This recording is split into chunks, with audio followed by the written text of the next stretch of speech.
Graça e paz da parte do Senhor Jesus. Sejam muito bem-vindos a mais um vídeo aqui no nosso canal no YouTube.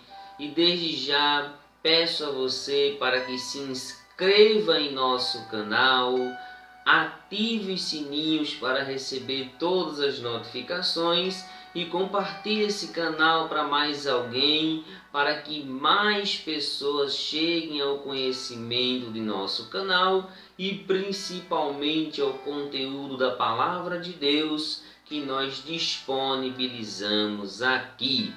Sem mais delongas, vamos dar continuidade à nossa exposição em 1 de João.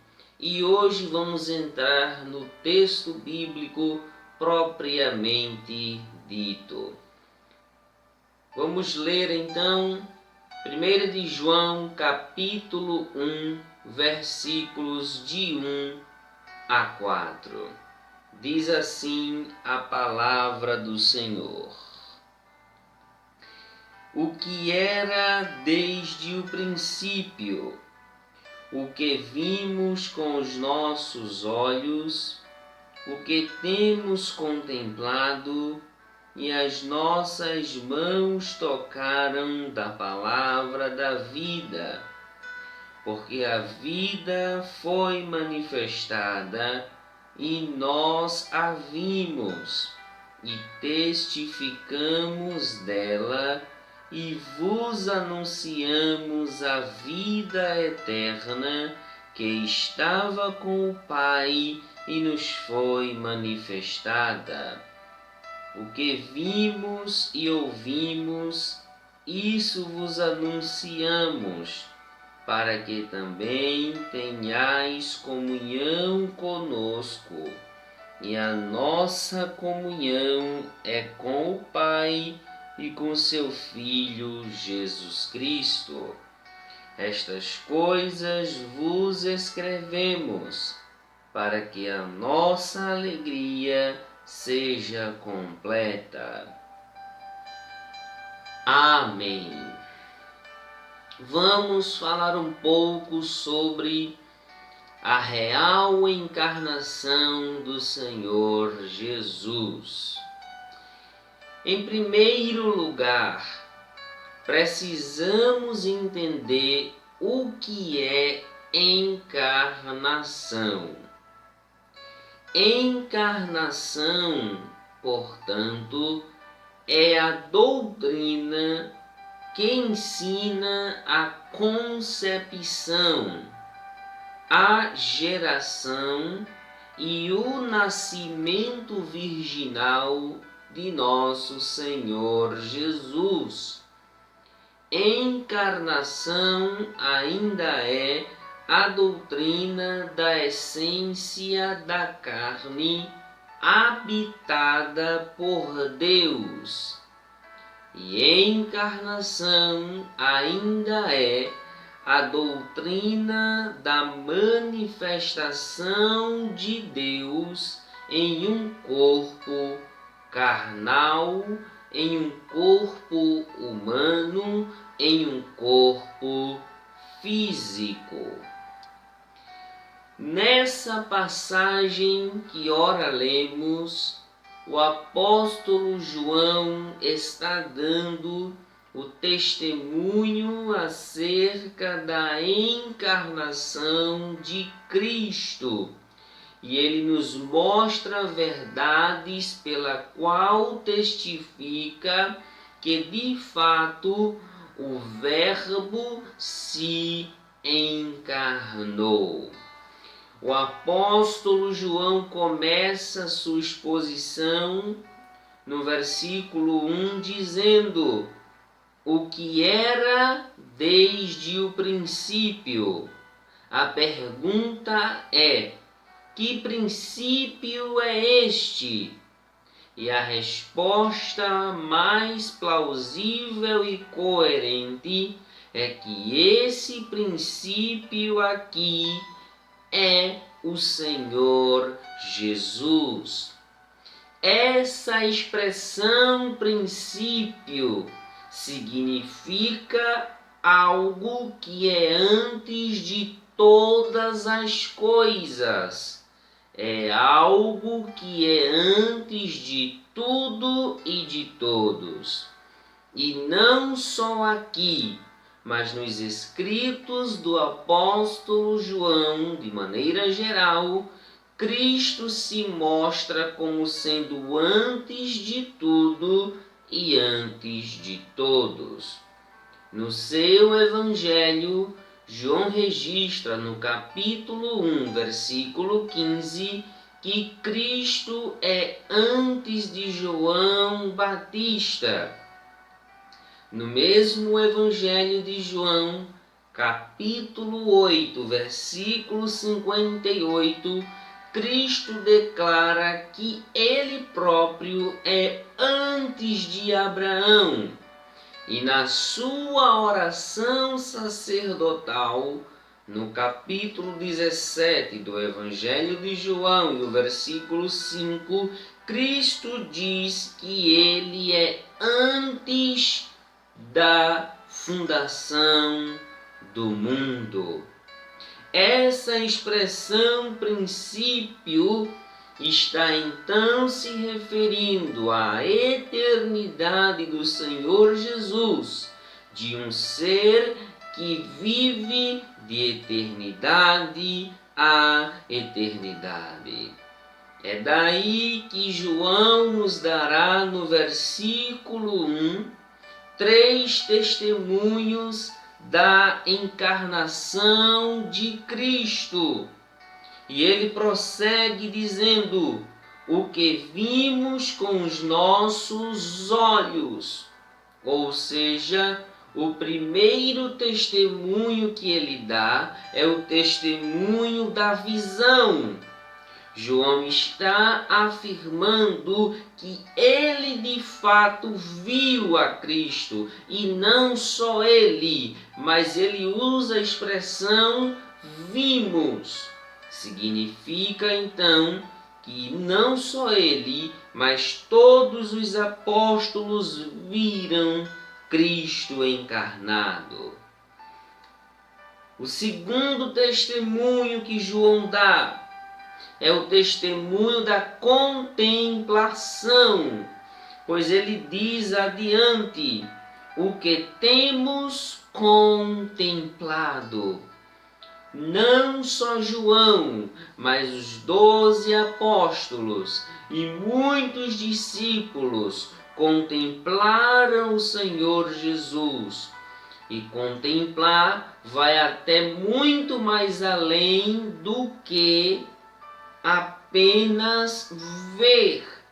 E é interessante notar que os apóstolos, como testemunhas oculares da encarnação de Cristo, o contemplaram fisicamente durante 3 anos e meio. E o terceiro testemunho que ele nos dá aqui é o testemunho do contato físico, do contato pessoal. Pois ele diz no versículo 1 que as suas mãos tocaram a palavra da vida. Tem outras versões que diz apalpar. Ele tocou em Cristo. E não só ele, mas muitos tocaram de fato na pessoa do Senhor Jesus. E não tem como lembrar de 2 passagens. A primeira na ceia, quando João toca em Cristo se reclinando sobre o seu peito. E a outra passagem é a passagem do testemunho da ressurreição, quando Tomé não crê que os apóstolos já tinham visto a Cristo e diz: se eu não tocar nele, se eu não ver os seus cravos, se eu não tocar no seu lado ferido, de modo nenhum crerei. E depois de 8 dias, Cristo aparece a Tomé e aos discípulos. Ele toca, ele apalpa e de fato testemunha que Cristo ressuscitou. que Cristo estava ali em pessoa. Esses 3 testemunhos que João dá são 3 testemunhos que combatem a heresia que estava se espalhando pela igreja do primeiro século, que dizia que Cristo não tinha vindo em um corpo físico, em um corpo real, em um corpo concreto, mas João está combatendo essa heresia, está dizendo à igreja que ele viu, que ele contemplou e que ele tocou em Cristo Jesus. E ele conclui o versículo 1 dizendo que esse testemunho é acerca da palavra da vida, ou seja, do Verbo. E essa passagem é muito similar com a do Evangelho de João, capítulo 1, versículo 1, pois João ali diz: no princípio era o Verbo, e o Verbo estava com Deus, e o Verbo era Deus. A diferença é que no Evangelho João testemunha esse Verbo para provar a sua divindade. E aqui na carta ele testemunha acerca desse Verbo para provar a sua encarnação. Mas no versículo 2, queridos, João vai falar acerca desta vida. Pois ele diz: porque a vida foi manifestada, e nós a vimos e a testificamos, e vos anunciamos a vida eterna que estava com o Pai e nos foi manifestada. A pergunta é: quem é essa vida? Essa vida é o Senhor Jesus, que no Evangelho de João, capítulo 14, versículo 6, ele mesmo diz que é o caminho, que é a verdade e que é a vida. E essa vida que é Cristo, ele mesmo a dá para que nós tenhamos vida em 2 sentidos. Primeiro sentido, vida abundante. João capítulo 10, versículo 10. O ladrão não vem senão a matar, roubar e a destruir, mas eu vim para que tenham vida e a tenham em abundância, disse Jesus. E além dessa vida abundante, ele veio para nos dar a vida eterna. E essa vida eterna nos foi manifestada. Esta vida não ficou isolada na glória, mas ela veio ao mundo para contemplar os homens com a vida eterna. Ele não ficou preso na eternidade, mas ele se encarnou em um corpo humano, com personalidade humana, em um corpo concreto, em um corpo tangível, em um corpo palpável. E acerca dessa manifestação, João insiste que ele e os demais apóstolos são testemunhas de sua encarnação. Glorificado seja Deus. E esse testemunho está em toda a página do Novo Testamento. Esse testemunho está nos 4 evangelhos, esse testemunho está no livro de Atos, esse testemunho está nas epístolas paulinas, esse testemunho está nas epístolas gerais, esse testemunho está no livro de Apocalipse. Esse testemunho está na Bíblia Sagrada para que nós também a possamos então testemunhar. E essa vida que é Cristo nos dá a vida eterna que Ele mesmo manifestou. E a vida eterna, meus queridos, é aquela vida que não tem fim. É o tipo de existência na qual não há um tempo de duração. É um tempo de vida inagualável, incomparável, que somente Cristo pode dar. E essa vida eterna, ela só pode ser dada aos homens a partir do momento que eles conhecem a Cristo e a Deus. Evangelho de João, capítulo 17, versículo 3, o Senhor Jesus diz: "E a vida eterna é esta, que conheçam a Ti só, ou seja, a Deus como o único Deus verdadeiro, e a Jesus Cristo, a quem enviaste." Essa vida eterna nós a experimentaremos na sua plenitude na eternidade, mas a partir de agora, a partir do momento que conhecemos a Cristo, ela já se faz presente em nossa vida. Mas ainda o apóstolo João continua no versículo 3 mostrando o seu propósito, o seu alvo. E ele diz: "O que vimos e ouvimos, isso vos anunciamos, para que também tenhais comunhão conosco. E a nossa comunhão é com o Pai e com o seu Filho Jesus Cristo." E essa palavra aqui, né, comunhão, é koinonia, e ela dá a ideia de um relacionamento intrínseco, de um relacionamento mútuo, de um relacionamento sadio, de um relacionamento profundo. E essa comunhão, ela se dá em 3 níveis, em 3 sentidos. Comunhão conosco, que é uma referência aos apóstolos. E aqui nós podemos dizer comunhão com os santos, assim como a igreja primitiva em Atos capítulo 2, versículo 40 em diante. Comunhão em segundo lugar com Deus Pai. E terceiro, comunhão com Cristo Jesus, que são as 2 pessoas das 3 que há na divindade, na qual podemos ter comunhão.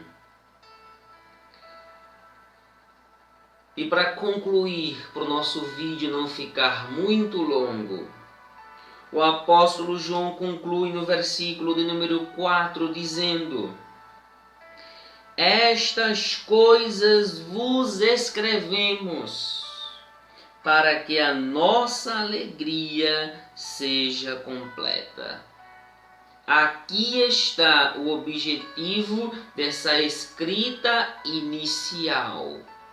Aqui está o objetivo que João apresenta para todas essas doutrinas que ele acabara de nos apresentar. Ele tem como objetivo levar os seus leitores a se alegrar-se em Deus. Em outras palavras, ele quer levar os seus leitores a um gozo verdadeiro, a um contentamento intenso. E é aqui que se baseiam os escritos de João, pois nas outras 2 cartas que ele escreveu, ele faz algo semelhante. Segunda de João, capítulo 1, versículo 12, ele faz algo semelhante. Diz algo semelhante. Na terceira carta, ele diz algo semelhante a Gaio, no capítulo 1, versículo 14. Para que o seu gozo, para que a sua alegria fosse completa. Agora preste atenção que essa alegria só é possível se nós observarmos a parte A do versículo 4. Estas coisas vos escrevemos. Só podemos ter comunhão verdadeira com Deus e alegria com Deus se nós tivermos comunhão com a palavra, com aquilo que João está escrevendo. E o meu desejo, meus queridos, neste momento é que você tenha essa comunhão com a palavra de Deus. Que você conheça essas verdades que eu acabei de expor e que você sinta prazer pela doutrina de Cristo, pelas Escrituras, pela palavra de Deus e tome posse dessa palavra, em nome do Senhor Jesus. Amém? Por hoje é só. Até o nosso próximo vídeo, o nosso próximo encontro, no qual nós vamos dar continuidade a essa exposição. E o meu desejo é que a misericórdia do Deus de Israel seja sobre você, hoje e sempre. Amém.